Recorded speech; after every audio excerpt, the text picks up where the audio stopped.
Greetings, viewers of The Pioneer. How are you doing? I hope you're healthy and well, as always. As the Pioneer team, we are back with our map report on the Russia-Ukraine war. We will soon evaluate the latest situation on the front line. The war between Russian and Ukrainian army has turned into a knot.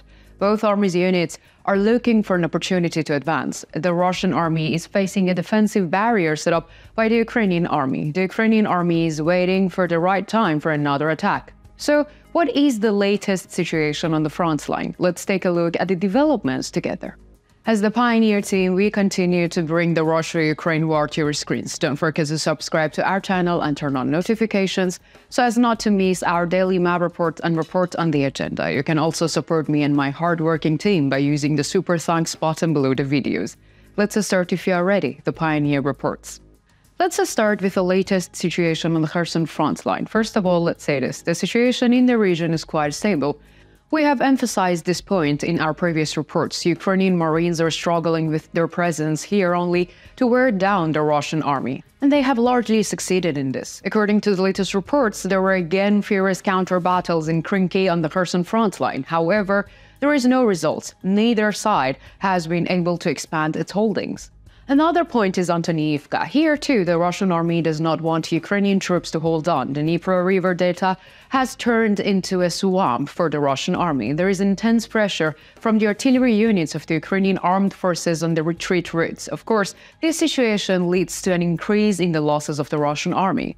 Let us continue by mentioning the artillery activity in the region. According to the latest reports, artillery units of the Russian armed forces targeted units of the Ukrainian armed forces stations in Kherson, Krynki, Antoniivka, and Belozerka. In turn, artillery units of the Ukrainian armed forces targeted units of the Russian armed forces stations in Olaperistan, Oleshki, Pechaniivka, and Kokhani. Let's continue by analyzing the latest developments in the Robotin sector of the Zaporizhia front line. According to the latest reports, the trend on the Robotin sector of the Zaporizhia front line has not changed so much. Both armies continue to struggle for the initiatives. We see the reflections of the struggle around the town of Robotin and Verbov. Russian troops are persistently attacking the western outskirts of the town. However, there is no results. The Ukrainian defense in the area still holds its positions. On the other hand, Russian troops may be preparing some counterattacks in the direction of Verbov. As you know, Ukrainian troops fought well here. In addition, this was the line where the defense line of the Russian armed forces were most deeply breached. Therefore, the treat here is always great. The Russian army is still continuing its offensives in order to further repel the Ukrainian troops that have retreated near the defense line in Verbov. So far, however, no results have been achieved. Ukrainian troops continue to hold their positions. The borderline in the region is largely stable. Let's continue with the artillery activity in the region. According to the latest reports, artillery units of the Russian armed forces targeted Robotin, Orikhiv, Molotov-Makhta, Malishorbiachi, Novodanivka, and Pyatykhatki. In turn, artillery units of the Ukrainian armed forces targeted units of the Russian armed forces stations in Novoprokopovka, Yuchenkov, Solotka Balka, and Kopani. Now we continue with the latest developments on the Donetsk front line. According to reports, the movements of units of the Russian armed forces on the Donetsk front line south of Novomikhailivka is being resumed. They had previously managed to capture several positions in the southwestern parts. However, the Ukrainian army recaptured these positions here. The offensives of the Russian troops in this area is generally unsuccessful. The efforts are not enough for the Russian army to form further forward lines. The Ukrainian armed forces units continue to hold their positions in the vicinity of Novomikhailivka. On the other hand, units of the Russian armed forces targeted near the Pobeda, Gorogorivka, and Novoskoye. We see that the attacks of the Russian army in these three regions are insufficient and weak. When we look at the Russian sources, we see that this issue is mentioned very often.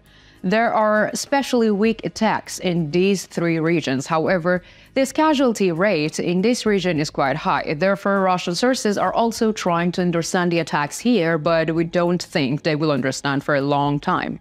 On the other hand, units of the Russian armed forces attacked the fortification in Avdiivka from Komenka and near Cook Factory. You can see on the map.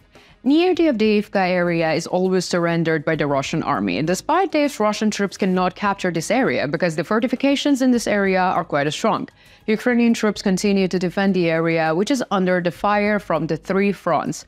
The Russian army may suffer the most losses here after the Bakhmut front line. There are clashes between the two armies near Sipnoe. There are also attempts by the Russian troops to attack near Novobakhmutovka, which is controlled by the Ukrainian armed forces. However, no border changes have been recorded so far. Let's continue with the artillery activity in the region. Russian artillery units targeted Avdiivka, Novolsky, and Pobeda. On the other hand, artillery units of the Ukrainian army targeted Donetsk city center, Krasnohorivka, and Horliivka.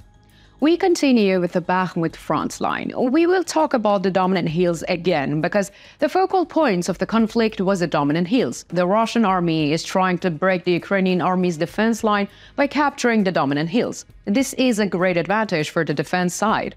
Maintaining this advantage is of critical importance for the Ukrainian army. When we look at the latest reports, we see that the Ukrainian army continues to protect its positions in Klishchiivka and Andriivka. Another striking point is the region, the area around Bogdanivka. At this point, units of the Russian armed forces have been carrying out offensive activities for quite some time. Their main targets is the main Ukrainian fortifications in Chasov Yar, but there are no results.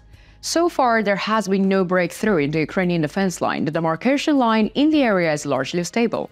Let's continue with the artillery activity. According to the latest reports, artillery units of the Russian armed forces targeted Klishchiivka, Andriivka, Ivanyivsky, and Chasiv Yar. On the other hand, artillery units of the Ukrainian armed forces targeted Russian armed forces units stationed in and around the town center of Bakhmut. Let us also briefly touch upon the Luhansk front line. We often raise several points in the region. A counter-conflict area has been formed here. Both armies are responding to each other with counter-clashes. According to reports, the Russian armed forces carried out offensive actions near Terny, Makiivka, Petropavlovka, and Sinkiivka. However, there are no border changes. Now tell me, what do you think? Do you think the Ukrainian army will make a new breakthrough in the Kherson front line? How do you assess the struggle for the initiative on the Zaporizhia front line? What do you think about the failure of the Russian troops in the face of defense fortifications in Avdiivka? Let me know in the comments. You know that I read and I care about all your comments.